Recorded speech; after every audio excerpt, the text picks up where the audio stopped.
Next, Channel 4. If anybody was watching Channel 4 last week, Friday, you would have noticed that the whole scheduling, programming, what have you, was dominated by people who look like me, baby. Black Friday, baby. Black to Front was an initiative that, to be honest, I didn't actually see coming. I didn't know that this was in the works. I found out probably a couple of days before.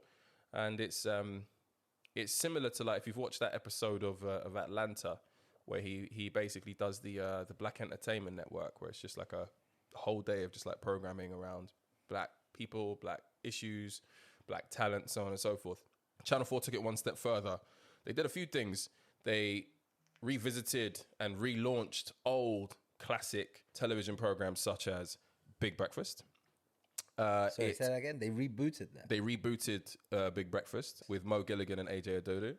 They launched, or they had a special episode of Countdown, which was hosted by Sir Trevor McDonald. Boss. How did I miss all of this?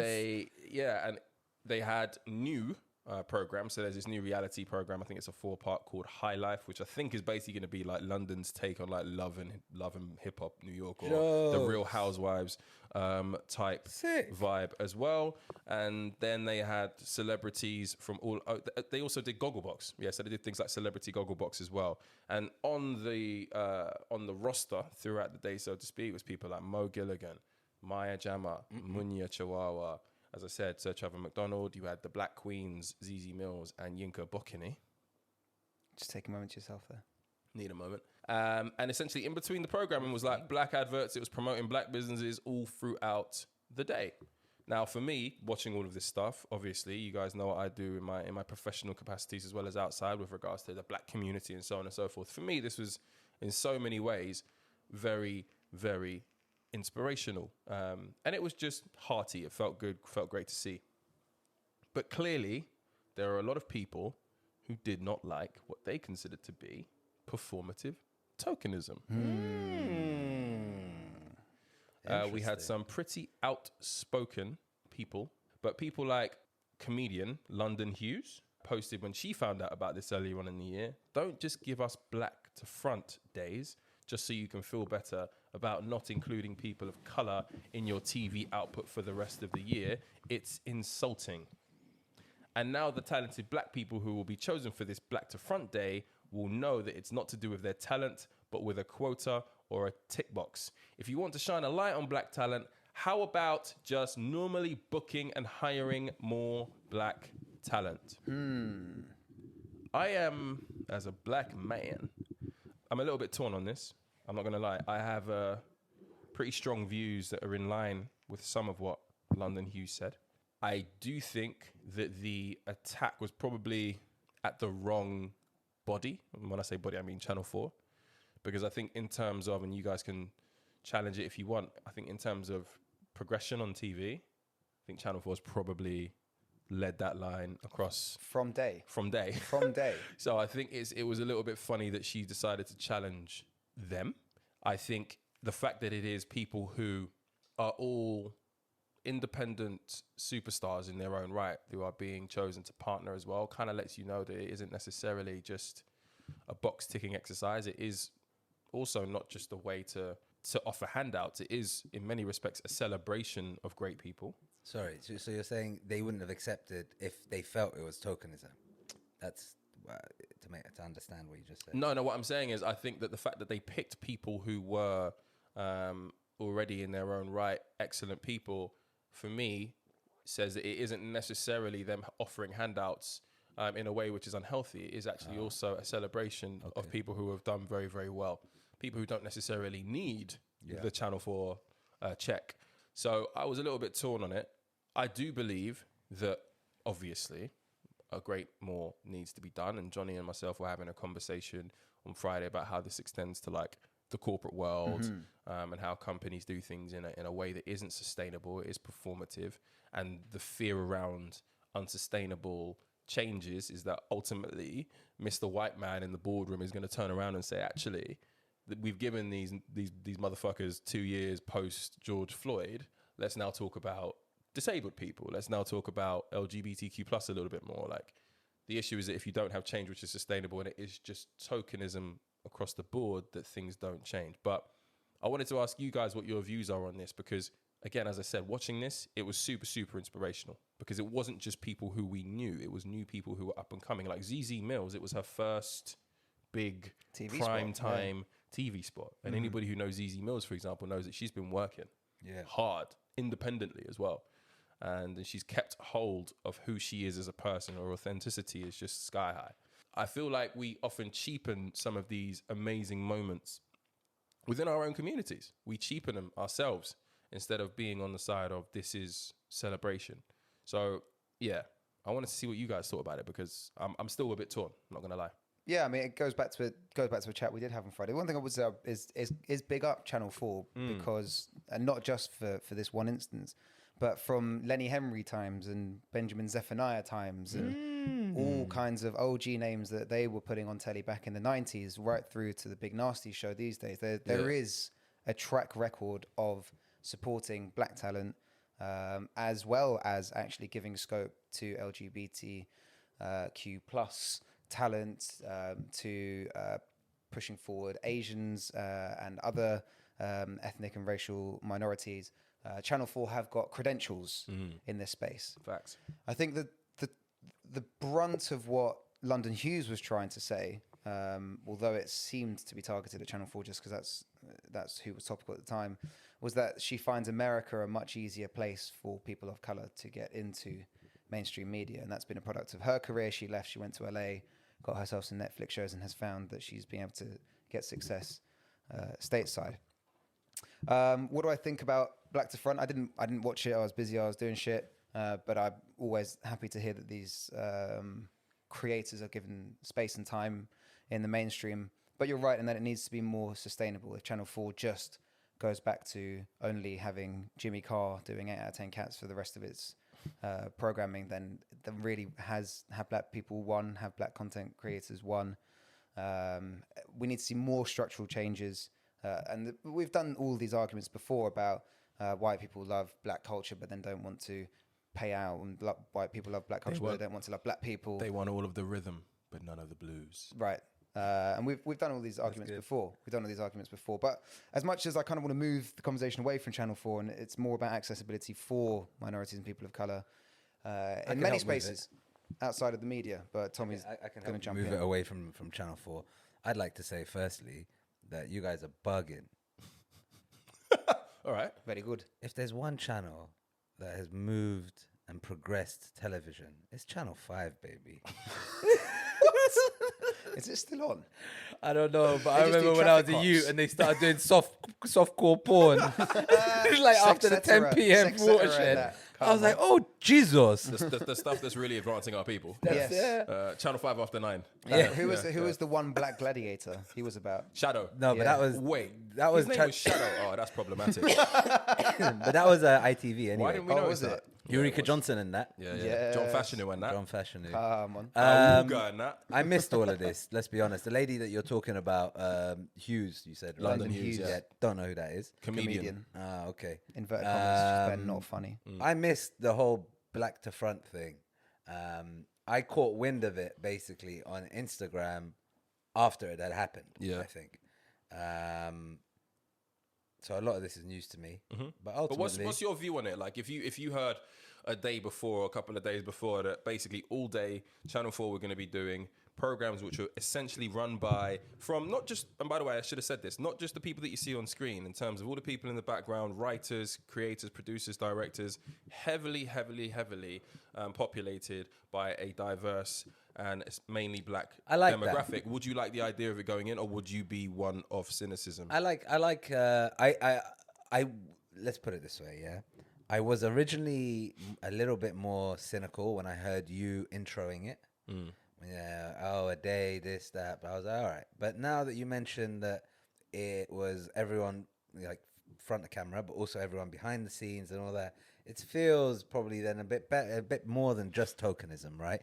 If there are the camera guys, the script writers, the showrunners, the producers, if there was a kind of behind the scenes inclusionary effort, then I think that shows that it's probably more than tokenism.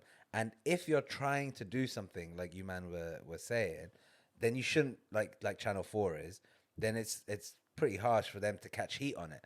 So if anything, what should happen is the heat should be going to some of the other channels. And I agree with everything that you, man, said about systemic change and flavor of the month. And next month it might be LGBT, and a month after that it might be another cause.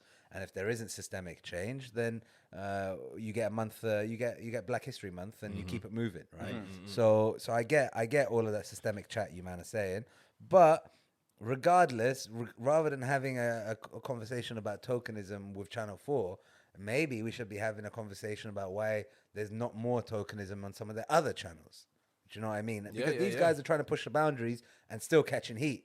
So realistically, it should be a conversation why Channel 5 doesn't have more porn, or BBC doesn't have more black people. Do you know what I mean? Whatever. Like, yeah. So to basically open up to what we was talking about on Friday, the issue is when it is just tokenism. And fundamentally, you would say 95% of all of these initiatives, Black ally initiatives, it's just marketing.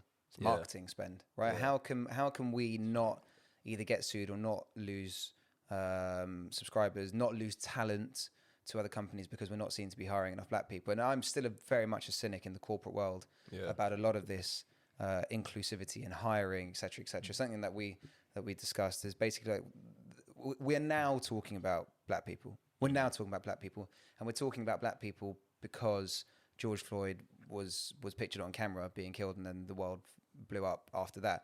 2-3 years ago, we were talking about women, and we've been talking about women for 10 years. Suddenly, we're not talking about hiring women anymore. We've actually just focused on black people. And the point that I made was that if nobody had recorded George Floyd being killed by a cop, then actually we'd still be talking about hiring women. No one would be talking about hiring black people. No one would be talking about hiring black people.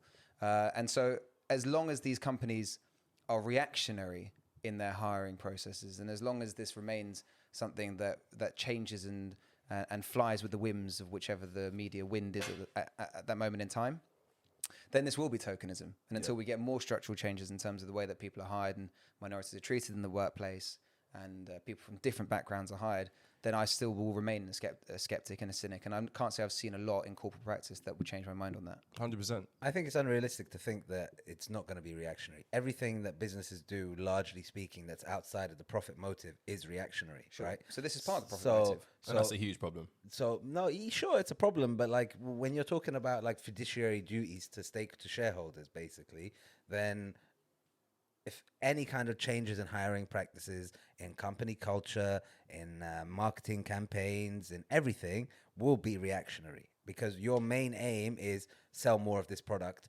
or whatever makes you money, right? So it's unfair for us to be like, oh, they should be leading the charge. No, the businesses are never going to be at the forefront of social change. So what happens is you and I, the everyday person, is going to be at the forefront, being screaming about a particular topic, which would have been like a niche topic that everyone thinks you're a fringe guy to talk about, and over time it will enter the Overton window, which we were talking about a couple of pods ago or whatever, right? So if that's the case, then once these a groundswell of individuals like us, whatever, has brought a topic slightly more towards mainstream conversation, is when you find your initial really kind of caring organizations who may start adopting it.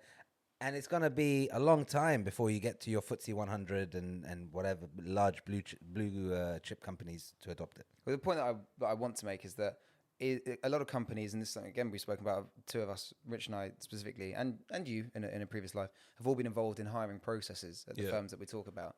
Now, is it beneficial for people of color or ethnic minorities? Is it beneficial for them to just be hired because a firm needs to tick a diversity box? If there is a competent white candidate versus someone who's less technically capable from an ethnic minority, does it help attitudes towards people of color that a less qualified person of color is hired over a white person? Absolutely does not. Long term, it doesn't. No, absolutely does not. And obviously, that actually goes against the fiduciary duty of the company in the way that you were saying, because we're going to hire a worse person just because they come from a different background, and that is a very common practice. I've witnessed it, and it's tricky to have this conversation because, as we said on Friday as well, we don't want to cheapen or trivialize this conversation by even saying that there are people who are deserving of these positions. If you work at a company, for example, where the training or the investment in you to get you up to a level that you may not be in day one, if the training is there and it exists, then yeah, you can take a few more risks in hiring people who day one don't necessarily have all you need. But to Johnny's point, if it's a company where essentially you are hired, you're given a desk, you're given a badge, and you're told to make shit happen, and you are at a massive disadvantage in terms of your knowledge levels, and everyone around you who you're working with are aware of it, if you become the diversity hire, then that has much longer lasting, almost irreparable effects on the relationship between black people and what would be potentially allies. And it is a difficult conversation because, as we were saying on Friday again, our friend at a firm who is basically the only black guy on the selection process for hiring people of minority backgrounds basically made the point that a lot of this process was bullshit, and you're asking us to hire either women and or people of color just to fill a quota. And because he was the only black guy who told a boardroom full of white people that was the view, firstly, they removed him from the hiring criteria and selection process. But it also basically just gives license for those white people to say, look, the black guy doesn't even give a shit about hiring people of color. Why are we wasting our time? Yeah. And so it's tough, even if you are on the inside, it's tough to make the claim that just hiring people of color because they're not white isn't productive.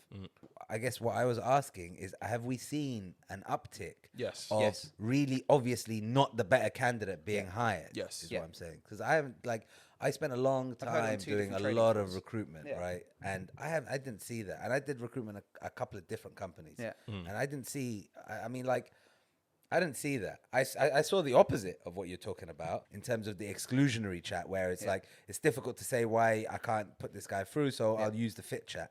But I haven't really seen people just getting hired, getting jobs when they're underqualified. Yeah. So what I'll say is I've heard it in a couple different places. We'll hire her because she's good for the diversity quota. We'll hire him because, you know, he ticks a box, etc. I've explicitly heard it. And even when you don't explicitly hear it, You understand, as long as you understand know it. what you know exactly. You know if what you a really really understand good it. rep looks like day one versus the next one. The points that I make are that it's not good for I disagree with that, by the communities way, of but I'll colour. let Johnny finish. people of color, because that is what drives resentment. That gives oxygen to arguments that actually the hardest thing in modern society is being a white man because you can't find a job because they're giving the picks away, and that doesn't help race relations or inter-community relations. What we need to be addressing is, one, why are people of color coming potentially less skilled than white counterparts? That would be the first good thing to equalize. But also You mean once they've got ensuring the job or pre-job? as they apply, As they enter. yeah, so pre-job by definition. But how do we ensure that we have a more sustainable hiring process so that if the winds of media change and that actually the next thing isn't that we care about black people because everyone's forgotten about George Floyd, that we don't just leave black people behind and we focus on a different demographic? The one point I was going to make about your earlier point about the women and the women being forgotten now because flavor of the month is black, and then the next flavor of the month could be something else. Yeah.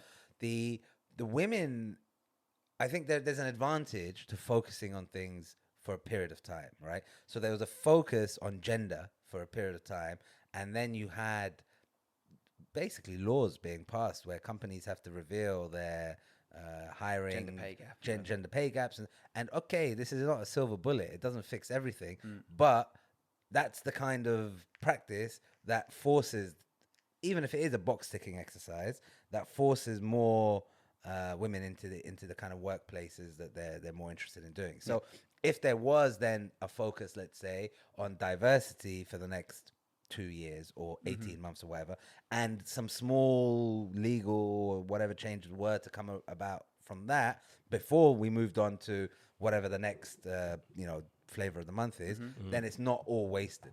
We'll do the Rooney Rule next time.